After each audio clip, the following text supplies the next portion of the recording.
Good. We good? Yeah, yeah, good to go. Yeah, I can All see right. there. Yeah. Well, okay, cool. Fantastic. Ronan, part three. My favorite part three, puts you a little bit on the spot and really seems to get what the students want out of it. So obviously we had the first two parts here, and then this one is basically all student questions. So that's what we're going to go with, exactly like we do with business. And you're going to answer them and provide some extreme value for these students. So first one I'll start out with is from Usheen Shannon 12, Yeah. says tips for question 6B of the reading comp. Yeah, I'd imagine there's a few asking about this, was there, or I'd say is I'd say a lot of, if anyone was asking it, and that's what I'd say would be the first one they'd want to know anyway, because it's a tricky question. So yeah, no, there's actually a good few of them, so that makes my job easier. Question 6B. Yeah. Because I actually like I'll share the screen here because it's the first thing that I basically marked stuff on. So can you see that there? Yeah. Brilliant. So I'll just joke because I'll just go through this here now. So really what it is with question 6B, they'll give you a reading comprehension, and at the end of it they'll ask you.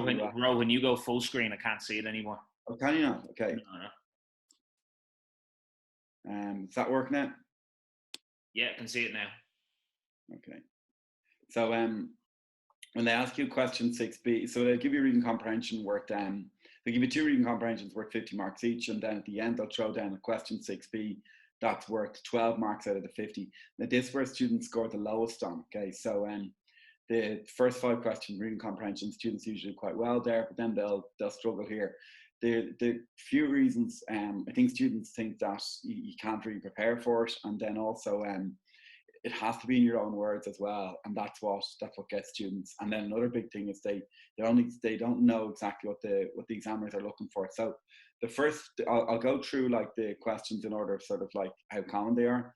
Mm-hmm. But this one here, this one like last year, right? Now they asked this exact same question in 2019, 18, and 17, right? And they tweaked it a little bit. They said in 2016 they said aim, but it's the same question. So I'll translate it here. Based on the information in the passage above, discuss in your own words on two reasons the author wrote this passage, right? Mm-hmm. So what they're saying there, the big word you want to spot there is the author. Why did the author write this passage? Now, a lot of students will start off and they might say stuff like to raise awareness about it or to focus on. You'd really want to give the examiner, make it very, very clear to the examiner that you're writing why the author wrote it. So like see that there, the opening line, the author wanted to give us a report on. So you see the way it's like every time you see on tutor in your answer, see what I've marked there and underline in bold. Yeah. That's one thing that like, and I didn't even write this myself. I just dug it up on the past marking schemes. And that remember again, the marking schemes, once you fire down what they want in the marking schemes, you're playing by their rules, and that's how you structure it. So I'd be advising students to start with 2 of these points. And any of my students last year who got the 12 out of 12 in this question, and when I was checking over scripts, that's exactly the way they done it. That's all like once they've done very, very well, followed that. And that's what you want to do in that question. So I can put up there if people want to mark that in. But like even that one there, the author was inspired to write this passage because then you've got the author wants to, of all, is to praise a certain character, a certain person about how much they've achieved. So it could be like if you see them writing about somebody like, anything that they write about, let's say a reading comprehension about Greta Thunberg writing, you can use that. But then you have to double up on that sentence. So that would be your opening sentence to the question 6B. But then you have to give, it's not enough to just write that on its own. You'd have to give information of like what they'd achieved and why they're being praised, or basically elaborate on that point. So it is one that's badly answered, but if you can start off with those as your opening sentences, that's the best thing I'd use. That one there is like a con is to criticize, and vuskul some incident. Vuskul is to evoke, so some incident evoked the author to be thinking about, and then whatever it was there. So that's what I'd be looking to use there. And then the author wanted to show the reader that, and that's the logic with there. So like I'd be looking out for That one's a good one to use if you want to pick out. If you could pick out two, I'd say like the author wants to make us aware of that, and you can pick out anything really, because you know any reading comprehension, any passage will have some objective, and that's what you can fire in there, and that's usually one as well. They want to praise somebody. They usually end up talking about people in reading comprehensions, so you can use that as well. But like you've got you've got 7 there, even if and they're all 7 from the marking scheme. But like even if you could pick out, let's say even 4 of them or 3, you know, they'd start off at a minimum of pick out 3 or 4 broad ones. If you're aiming for H1, maybe you want to have all 7 that you can use there. That's but think about there, like a lot of students be worried about like kind of predictions and what could come up. Like I'd be quite surprised if they didn't. You know, if you're looking at that there, it's been 4 out of the last 4 years. And if you're like my 6 years last year would have covered it. Like I didn't change these notes one bit from what I gave my 6 years last year, and they literally got it like that. So if you're doing it there, like that's what I'd be stressing to play. If you see any pattern, and that's definitely one pattern there. It's well worth studying. How the passage. The next one there is like Consequential Structure of Eimer. Really like how did the passage affect you? Okay, so like, you know, how did what you take from the passage, and what you'd be looking out for here is, so this is the other question. You see it there, they asked in 2018 and in 2017. Okay, so the big thing there is like I'd be looking out for it here is that it got me. One line you could use, Kershaw Meg Mocknaver, got me thinking about. Now, do you see the key word? Well, actually, if you're looking out for here, the keywords we stuff here in bold, like it's May, it's you. So Kershaw Meg Mocknaver got me thinking about Vulskushe Muspation. It evoked my interest in Hugshe Lergos. Lergos is an insight. Hugshe Lergos Dom. It gave me an insight. So straight away, students in this reading comprehension, like when it came up 2018, 17, a lot of students might straight away just start talking about, if they read it about, let's say it's reading comprehension, when they were going through it, they could have said they just talk about an advantages or disadvantages associated with something, or a character that was a person in the reading comprehension was very strong. You have to explain it from your point of view. That's what they're looking out for there. So see the way there, every time it's referring to you, like that line there in bold, the Ordvas Ogum Air. I've got great respect for, and whatever person from the reading comprehension, and then give a reason why you respect them. But it's always, I'll just highlight them there. See the way every time highlighting it, it's always about how it affects you, how it impresses you. And that's they're looking for there. Perfect. So a big word. And that's like, yeah, no, go on, sorry. I think students, you were saying this is very poorly, or people do very poorly on it. Do you reckon people do very poorly on it because it seems as if they have to make it up on the spot, or it seems as if that they're going in to actually test Irish versus testing in how prepared they are, which we were with the rest of the stuff? Yeah, and I think it's that. I think there, you see, some students will do very well in it, and like you could have a class doing very, very well in it across the board. But if they've been sort of gone through and structured well, then other students, if they don't really know how to write about it, like, you know, they can get caught out there. So that question, though, just take note of that question there from 2018 and 17. That came up both. If you look at both those years, they asked us in the paper on the poetry. That was the poetry question also in 2017 and 2018. How did this poem affect you? Mm-hmm. So just make sure you're looking out for it there. It's like, it should just be, and now you could talk about like how it affected you emotionally or anything like that, and that would be a good way. So they want you to just look out for that there. In 2017, they asked you like, how did this poem affect you? And in 2000, with Gavin, and then 2018 on Spalping Phonic, they ask you again, how does the poem affect you? So you'd have to talk about like how it affects you emotionally. That's the main angle I'd be taking on that question. So you could say like, Vulskull Shay would be a very important one. It evoked, you know, Vulskull Shay, and then an emotion, brown or something on them. And you could explain why you felt sad after reading the poem.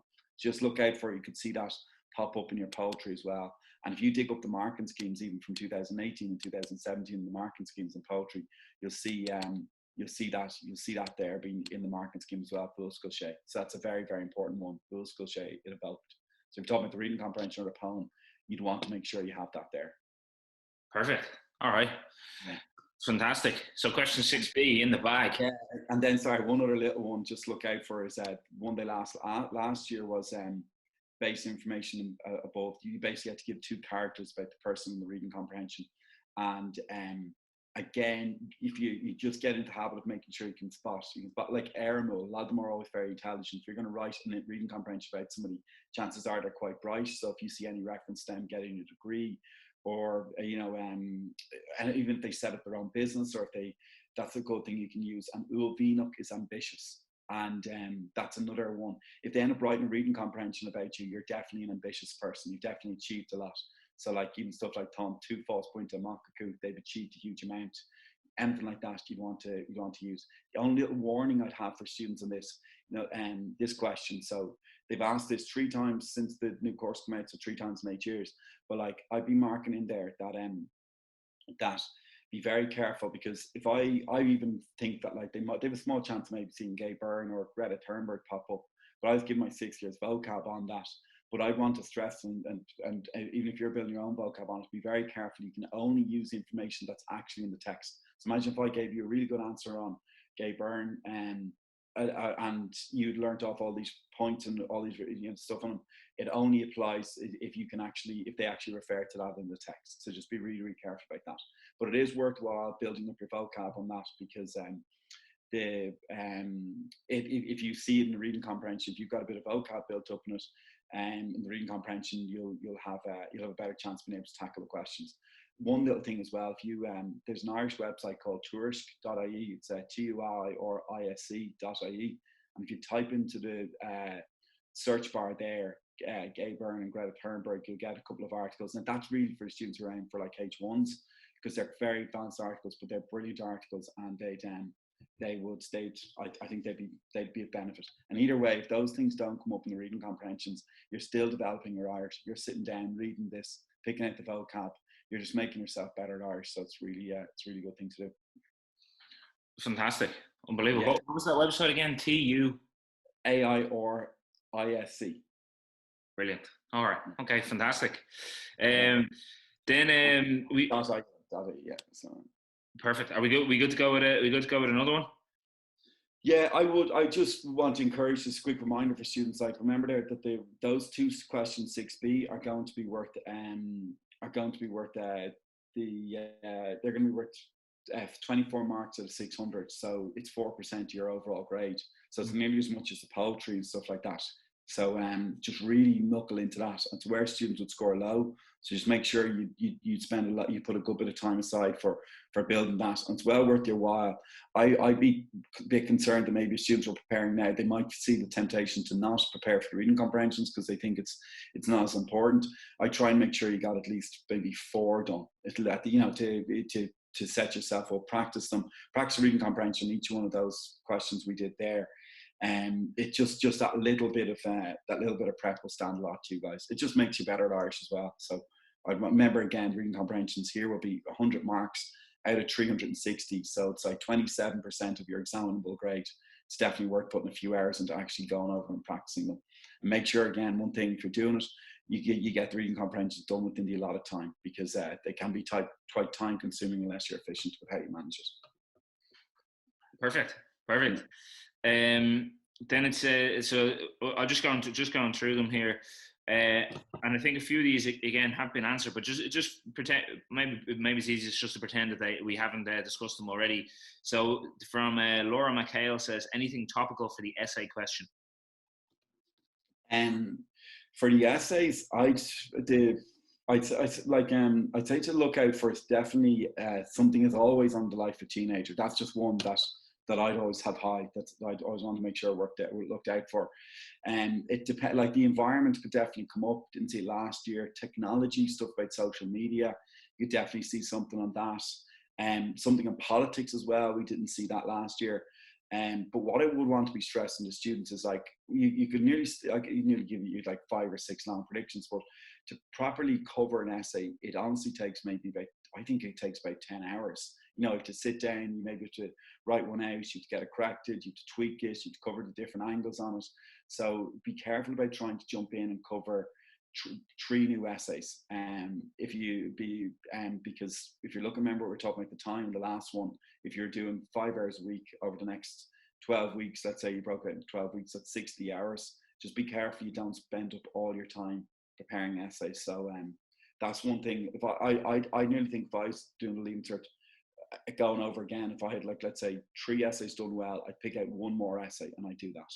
But she does it the right idea, because if you're sitting down, you're thinking of planning to do an essay, you want to make sure you're going to cover one that's going to stand to you in the exam. So on that note though, like, I'd advise, if you're going to cover essay topics, try and cover topics that can be applied into lots of different questions. Like, I like social media a lot, because that can be linked in a bit to mental health essays, that can be linked into technology, that can be linked into essays on the life of a teenager. You can talk about how social media, the links between like social media and depression and stuff like that. And that's just one that I try and do quite well.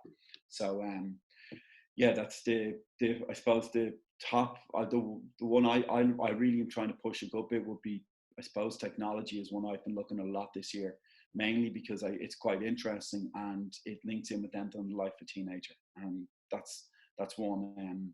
And just look out for, if you're doing it as well, stuff in the health system could pop up again, because we haven't seen that as a direct title since 2012. Like, we saw the bit last year, young people don't look after their health, but health system and stuff like that in our economy is very good. Is a good one to cover.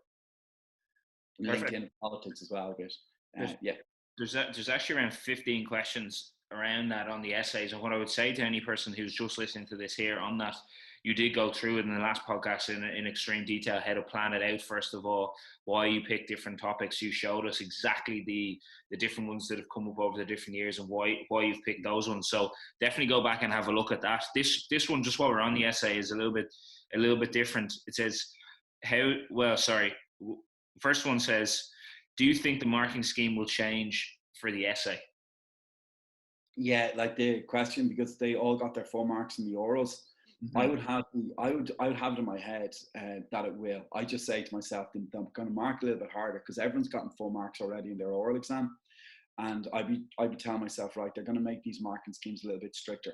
And I think, if you're thinking like, right, imagine if the examiner's going in and they're being very, very harsh, how can they actually grade you down? Well, one place they can definitely grade you down is if they think you haven't written directly about the title. Do you remember I was talking in the earlier essay about sitting down and investing time to translate into past papers? Mm-hmm. That's the first thing I do. Second thing I try and do is get your basic spelling and your basic grammar right. So make sure you go over, work on the basics, like stuff like the Bria Sayer and stuff like that, and practice just structuring out the simple things on your essays, like stuff like a good, if you're doing the broad opening and a broad closing, make sure you have them done very, very well. I'll actually just that's what I'd be looking out for if they're going to be marking it more harshly. That's what I'd be advising to do.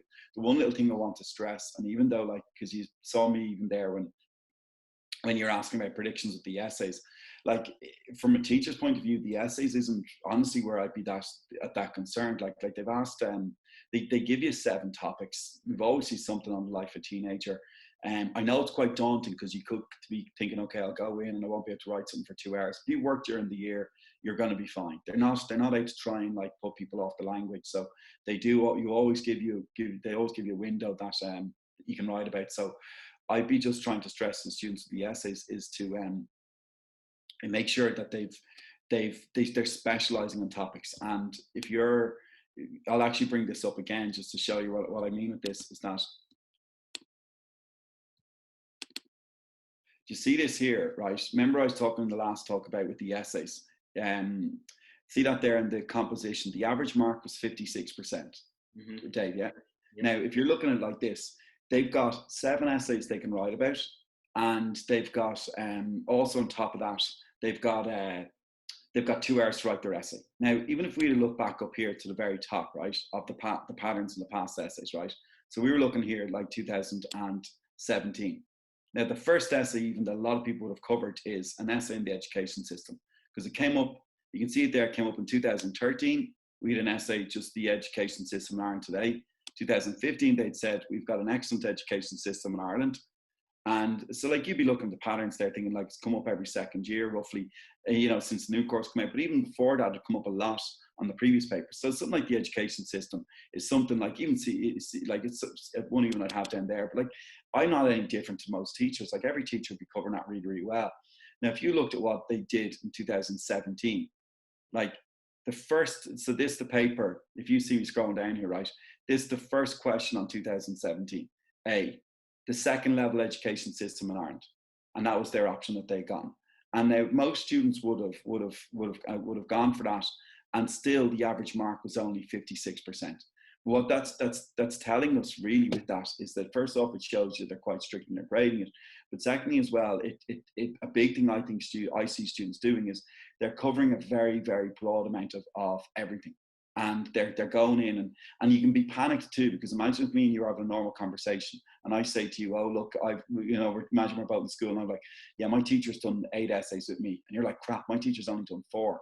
And you start to panic then, you start to cover the essays I've done, and you're looking around at what I've done and what you haven't done, you focus huge amounts on them, and then you're going into the exam, you might have like 10 different broad topics, but you haven't nailed anything right. And I think that those students are the students who underperform the most, because they're opening up the paper and they're looking down and thinking like, right, I can write 4 essays here, but they're all only to about a H4 standard. You want to really specialize and pick a few topics, to pick topics that you know well, you've done well in class, that can be linked into other essays, and that's when your grades will start to go up. And that's why I'd be looking. And even there, you've got other questions there. They said like, Ireland society is a fair society, an equal society in 2017. You got a question on political leaders. You look down there, you got a topic on Brexit, which a lot of people will be covering. You also got a topic on the homeless problem in Ireland. So like that year in 2017, they had plenty of options, but the marks are still quite low because because they would mark it a bit harshly, and especially if you're off in your grammar and your spelling and you haven't properly prepared the topic. So that's why I'd be just stressing, make sure you specialize a lot. Perfect. Loads of them are actually like there's pages of these questions here, but loads of them seem to be essays and 6B, essays and 6B, essays and 6B. So I'm trying to look for a different style of one here. So there's one from Aoife Myrna who says, and I'm sorry if I mispronounced that and this, how to structure the Tig na Tit or question. What's that? Oh yeah. So that's one of the extra literature they can do. That's one of the stories they can cover. So what I'd actually, it's a really good question across the board. If this can be applied to like Untitled or GAFA or anything like that, is that so there's one question, Dave, that they'll ask you, like you can cover. It's like you can cover your own piece of literature. They'll give you options and you do it. So. And they'll give you like, you'll have about 40 minutes to write about it, and you'll be wanting to aim for about 3.5 pages on it. Now, one thing that the Hignott term, like a lot of students might do, or even with Trio, is they'll start off a lot of the time and they'll say like whoever wrote the story, and then they'll start with a broad summary of it, and they'll just basically, they won't actually tackle the question. They'll write a broad summary of the whole thing, and they'll try to put in quotes. What I'd be looking out for, especially on the if you're doing the Hignott term question, the topics look out for now. Just to mark in there, I don't teach this. I do on Trio with my friends, or with my class. But I asked one of my friends. I asked one of my friends who's an excellent teacher, and he was basically going through like what he's covering with his class on it. But the one big thing he marked into is make sure you look out for sport and music as a topic. Poverty in them, and then also their family when they're growing up. But the first thing when I said, what do you have for me in a Hignott term, he just said sport and music, and he's been very good at his predictions over the years. So I'd pay attention to what he has to say. But one thing as well that he kind of marked in is that like he just gave me a quick example on it. But he said like with the Hignott term questions that like they're really looking for the minor details. That's what separates your answer from the rest of the students. He said like a lot of students will start off and they'll say that he played soccer when he was in school. But the really good H1 students will say like, right, when he was in soccer, when he was in school, he played soccer, and they use the letter football, they Sochi Lero Lahar, and then they also use like Cluckat, they use rocks as their goals. But that's the Munolis. It shows they properly engage their text. So what I'd be just advising, but it goes across the board in the Hignott term and the GAFA and everything like that, is I'd be advising to pick I'd pick small bits of Munolis, and if you can have them and you can try and work them into your answers, that's how you're going to get your grades up. But that's it. Roisin O'Sullivan asks, is it a risk to not study last year's Dawn and Prose? I don't know what that means. Yeah, I'll go through just one small thing. Just on the previous question there, the girl asked like how to structure it, term.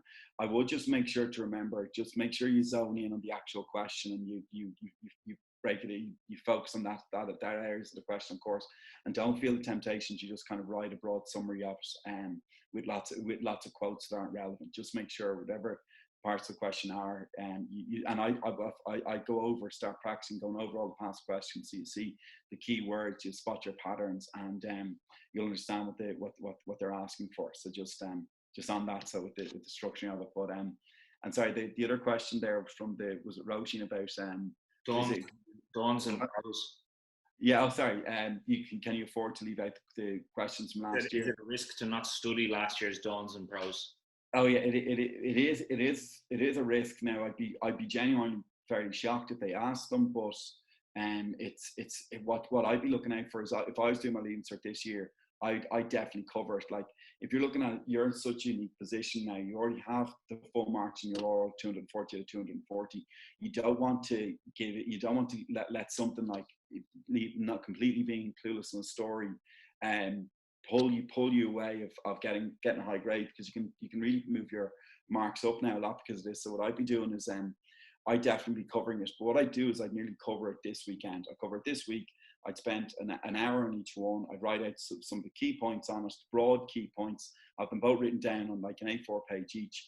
And then I'd have that no matter what. Then the weekend before the exam or whatever, coming up to the exam, I'd revise over it and have an idea about it. And what that's going to do is it's just going to get you peace of mind. Like this, the night before the exam, I've always seen is that students will start to panic a bit, and and they'll worry that they haven't covered it, and they'll go into the exam and that question came up last year, could come up. What a lot of them end up doing is they end up getting up like half an hour early in the day, and they end up studying that just to refresh their memory, and they're like writing out new notes from scratch because they've never ever studied it, and that's not a good way to go into the exam. So it's all, I find a lot of it is just if you sit down, prepare notes, and then psychologically you're ready. You're like, right, no matter what, if they throw that curveball out, I'm sorted for it, and you're just more positive approaching that exam. You're eliminating the dread. So I would say they're allowed to ask it. Especially with the poetry, I think it's completely, there's nothing stopping them from asking the same one again. Perfect. McGrath 12 says, how to stay in touch with general language as we are going to be missing class time. Yeah, like I even noticed that myself, like, it's like even that's like the year, because you're always teaching, you're always fresh, and you're in teaching every day, and then like I know, so I'm trying to do a video, you find yourself hard to zone in, because like with other things, if it's not a language, it's much easier to, like, you can nearly get away with like cramming business for a couple of weeks, or and then even cramming business for exam. Then if you leave it off for a week or two, you can come back to it straight away and be fine. But languages are different. So what I'd be stressing, it depends really on your standard, but like if you're quite good at Irish, I'd be saying to get into the habit of trying to do stuff like listen to Radio McGuelph at that, or even get into the habit of like watching the news in Irish. You can get a lot of huge amount of resource on TGCAR, but I would be stressing the one that they submerge them together. I really find the listening comprehensions are incredibly beneficial. Just to get into the habit of constantly working off them and doing them. It's also a part where students score badly, but you're listening to Irish and you're developing your Irish, and it's going to help you in so many different, that's going to help you across both paper 1 and paper 2. So that's what I'd be advising a lot to students to do. And for anybody who's thinking about that, then for the listening comprehensions, Ronan in the last podcast actually spoke through his timing, because somebody asked about timing there and how they could dedicate study to Irish now that the timing, or when the exam has changed, so their timing of study and how you can put stuff in, and he spoke a little bit to that. So definitely give that a look. So one little thing on that, just on the question mark there, is that what I try and do is be very disciplined about it. And I set down, like, it's so much. I'm sure you talk a lot about this. I've noticed you deal with students on this before. You go through like preparing like study plans and putting structures in place for them. And I think that's just so crucial at the moment. Like, if you're finding things that actually work for you when you're setting out your study plans, always make sure to try and build in Irish every day, or at least every second day, for about an hour, half an hour, just constantly developing on it, because if you don't work on it, it can you can fall behind very quickly. Mm-hmm. No, I 100% agree. Jerry Downey says, have predicted essays changed / will they change the paper? No, I don't, like, I've spoken to a few teachers about this. I genuinely don't think they'll change the paper. Now, I know, like, with the exam being put back, they could, but I just don't, my own personal opinion, I just don't see that happening, to be honest. Like, have the approach though, like, if I was, like, personally, I don't think it's going to happen. I don't think they'll change paper or anything like that. And they've just so much in their plate as it is. But and you know what it is, David? Well, I was thinking, well, initially that was the first thing that clicked into my head too, to change paper. But then I thought, like, there's plenty of ways of just marking it harder on you. So they don't, the way the whole thing is students having full marks in their orals, and you could be thinking, like, right, will they try and balance it out by making the paper marked a bit more? Or will they change paper to balance out for that? They don't really have to. They just have to mark the essays more harshly. They can be stricter in the listening comprehensions, and that's all they need. That's all they really need to do. So I don't think they will, but I'd have it in my head that they could. So I'd be thinking, right, they will ask harder questions, and that way you'd be more prepared for it. And then the only little thing I would want to stress students is, if you can update your essays a little bit for COVID-19, that'll go a long way. So if you're writing an essay on the environment, if you can make that little reference of how the environment has been affected by COVID-19 or anything like that, or anything like the pressure to Leaving Cert, if you can make those little references, it'll keep your essay updated, and it would stand. And to be honest, I think it's pretty much essential that students do that. Like, I've done that I'm like just finishing off my essay now on COVID-19 to give my students, and I'll be going through with them in last class, my grind and stuff. But, like, because I really just think that, like, if they're asking you a question on, like, let's say social media, and you don't make any reference to, like, stuff like fake news in the media about COVID-19, most students will be making those sort of references, or they will be pulling it in a little bit. It doesn't even have to be a huge amount. I don't want to panic students in this either, but, like, just sit down and even if you were to write out like 3 or 4 sentences, structure it out, get it corrected, and then be like, right, on this essay, I'll make that little reference to COVID-19. It's just what you want to make sure you do. So that's going back to the question, though, with it, really, I think I don't think they will. I don't see them changing the paper, but I think they could, because they can just as easily mark it more harshly, and that's what I think you could see. What I would think on that as well is, like, they have to set the exam so far in advance to begin with, that in order for them to actually apart from all the other stuff you said that they have in their plate, and they're juggling and stuff in every single subject, and even with timing and everything like that, and even how people are going to sit the exams, all that sort of stuff, they'd have to, and changing it for every single subject, they would have had to, even if they did that, they would have had to known about it in, like, December. They would have had to, like, know that like, in terms of the timing. So I would agree with you on that. And one little thing I want to stress is that, like, prepare yourself on that. Like, you hit the nail on the head. Like, I agree 100% with that. And then prepare yourself a little bit on it. And it's just on your thing about when you're, like, the mental approach of it. If you're going in, you've prepared yourself you're planning to yourself that the exam is going to be harder, then you're working for a harder exam, and then you're just so much better prepared. You're not going in scared of the exam. And then as well, like, once you have that, that's just going to raise your standard across the board. So I'd be studying in my head, even when I'm like, I'd be studying, even if I'm going to try and be pushing my students over the next few months, I'll be saying to myself, right, they will be changed this exam, they will be making it harder, and that way it'll just make you work harder. Yeah, I think that's pretty much all the topics of questions. All the rest are kind of the exact same, just phrased slightly differently. But there's tons of them, and I'm not going to go through each individual one because we definitely have answered it. But there is one question that popped up a little bit there, which isn't really to do with Irish too much, and I actually think that I can answer it, and then I'll throw it over to you. One student, or a few students, asked, do you think that points will be lower across the board in the Leaving Cert? And what I would actually really, really stress to students there is, who cares? Who cares? Like, it literally affects your life in no way, shape, or form if the average points this year is lower, higher, or the same as last year, the year before, or next year, anything like that, because you get points to go on and do this college course, and then these college courses are based on how well everybody has done that has applied for your course. If you're not too sure about how the Leaving Cert actually works in the CAO with points and that, like it's not as if you get a H1 in Irish and suddenly you're into business and law or whatever you have down on your course, or vice versa. That if you get like a I don't know, H4, that's you're not into this. It's an amalgamation of stuff. If you're not sure how the points work, I did do a podcast with the guidance counsellor in our school, Aoife, and we went through exactly every single year where the how the cutoff. If you just put your mind at ease, how the cutoff works, how the amount of points is decided upon by each individual college, and basically how you can then apply yourself a little bit towards it, how to set your CAO up for that. And I would 100% say that this is something Kieran Mills said to me months ago. He said, like this before all this happened, he said a well-written CAO is an insurance policy against making mistakes in your Leaving Cert.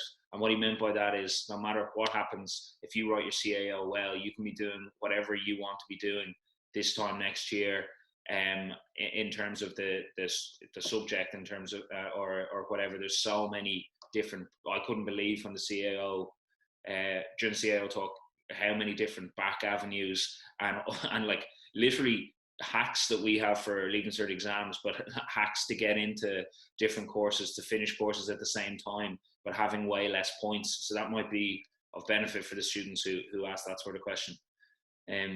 Sorry, I kind of went off. No, I'm glad you took that's a better answer than what I'd have had in it, definitely. So no, it's exactly that. Yeah, that's it. You hit the nail on the head of that there. Yeah. Yeah, but it is that it's just going back to focusing on yourself really and what you can control, and that's the best approach to take for it. Yeah, the simplest thing is, let's just say doing I don't know, hoodie making studies is 500 points last year. That doesn't mean you have to get 500 points this year, and it also doesn't mean that if you get 500 points you get in. So it's definitely, if people are worried about that, it's definitely worthwhile just having to think about that. Just put your mind at ease, and as you said, control what you can control, and that's all you can do. Anyway, Ro, thanks very much again for the morning podcasts. They're a great way to start the day. It's like almost like Pat the Baker, you know the song. No, all right, okay. Can I just say one little quick thing, just to no, Ro, no. Yeah, of course. But all this kind of, even we were talking about, like just some general, what I find it just benefits students most at Irish is just sitting down and writing and preparing their own notes. Like it's actually just practicing writing it. Like it's all in paper 1 and paper 2. You're just writing constantly. And what I find the place that after with the listening exam where students struggle a lot on is they don't actually practice writing enough. And that's what I want to stress students, is that you'll get benefit usually by sitting down, making out your own notes. And if you're looking at it now, you've got 12 weeks to your Leaving Cert. My broad bit of advice would be get everything organised over the next 8 weeks, and then to have a rule for yourself. Say, like, I don't take on any new notes over the last 4 weeks, and take advantage of the time you have now. And that way, then if you sit down and you've condensed all your notes to the standard you want, and you get that organised over the next 8 weeks, and then you've got 4 weeks to revise over it, and you're constantly, and you're like, right, everything else can go aside. These are all my notes. These are the arguments I have. This is what I'm going to, if this question comes up, this is how I'm going to argue it. This is what I'm going to look out for. And then if you just constantly keep reinforcing those phrases and keep sitting down, chipping away through them, and that's how you'll get good at Irish. Like one thing that I found, I think it worked. I learned it last year above any other year. I think it worked best for me, is that like we practiced a huge amount of like actually I put a phrase in Irish and I translate to English. Then when I was even giving them tests, get the ball rolling in their answers, I give them tests where I have the phrase written to English and they just have to translate it over to Irish. And I found that some students who really knuckled in and studied that way, they saw their grades improve significantly, because you're thinking. Remember, again, the exam, you're thinking in English, and then on the day of the exam, you could know these stories inside out, and you're thinking them all in English. You'll have to translate them over to Irish, and that's the one place that I'd say to students now is to just start working hugely on that. That's just one with that. And then one other quick thing as well. On the get into the habit, make sure you label everything really carefully. Just in the questions, imagine they're like going in there saying like, right, we're going to mark everything more harshly. You want to make sure that like you write the essay title at the top of your page in the daily exam, and then within like the first paragraph, the examiner knows exactly where you stand in that essay. But the same thing across the board. If you're doing on trial or igno tit term, write up on trial, and then the question itself, write the question out on the top, and then tackle it. Make it very, very clear for the examiner what way you're going about it. That's just that's the two sort of little things I want to remind students about. No, perfect, mate. Value till the end. Value to the end. Yeah. No, thanks very much, Ro. I appreciate it. So that's Irish wrapped up, the third podcast. If you haven't listened to the first two, definitely go through them. Part one, the overview of what's on the course and all that sort of stuff, and then part two, how we go about studying it, and then part three, your Q&As here, so specifically answered. Ronan, thanks again, as ever. More stuff. Cheers. Gura Mila Mahagat, is that? Yeah. God bless. All right. Cheers. Thanks, mate. Nice one.